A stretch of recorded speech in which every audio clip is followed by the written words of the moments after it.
Good afternoon. Good afternoon. Please, how old are you? I'm 28 years old. What experience have you gotten so far that you want to share with this generation? Of course, so I still consider myself young by any means, but I would definitely say some experiences I've dealt with and things that I think I would have told, myself if I was still 21 or 22 would definitely be to just set a 5-year plan, create small steps that you can work towards, daily, weekly, to help you get to an overall goal. And also, you might not know where you want to go, but you'll have a direction. You'll know what you want to do, what kind of career you want to pursue. So just find something you're passionate about, and of course, have good people surrounding you, family members and people who can encourage you, a mortgage or a building.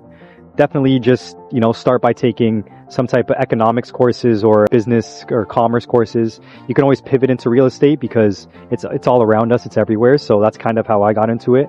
But definitely, underwriting is a skill they don't teach in school, but it's a very valuable skill. So, and yeah, I mean, if you have a passion for something, it'll definitely take you to where you want to be. Okay, so which career are you pursuing? So right now I'm in commercial mortgages, so commercial real estate. Okay, so what advice will you give to people based on the career you're pursuing? Absolutely. I mean, if someone's interested in doing underwriting, learning how to value, a lot of companies for, younger people who are interested, they need someone to underwrite, and not necessarily just banks. There's, lenders, real estate firms, private equity firms. You need to know how to do underwriting in order to get those opportunities. So, I'm not going to say I'm self-taught because, I learned on the job, but definitely just outside of work trying to better my skills is something I do in my free time. So it's been okay for me. It's been going okay. Okay, so what makes you proud in life?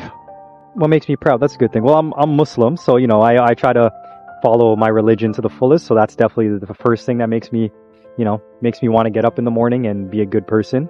But besides that, I mean, having my parents healthy, them telling me they're proud of me, that's all you can ask for, So I can see that you have a dream. Of course.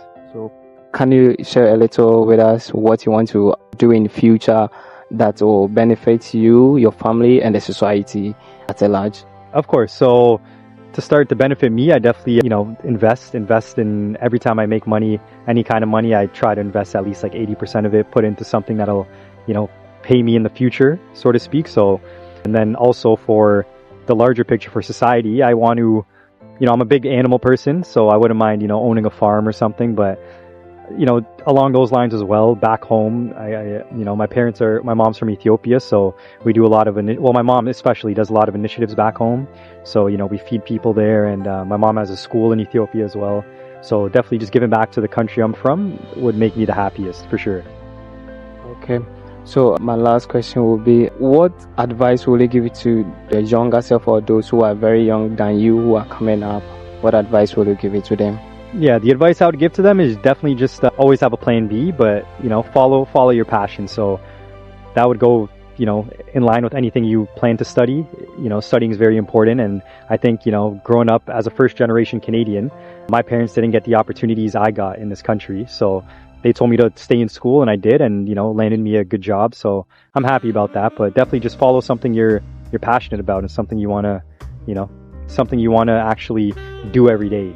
Not something you feel like doing this week and then next week you don't want to, because then you won't be happy. So definitely just find what you like to do and just continue doing it, and the money will come.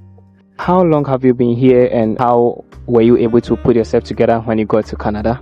Yeah, so I was actually born in Canada. I was born in Toronto. So my whole life I've been in Canada, but at the same time, my parents immigrated from overseas here. They met in Toronto.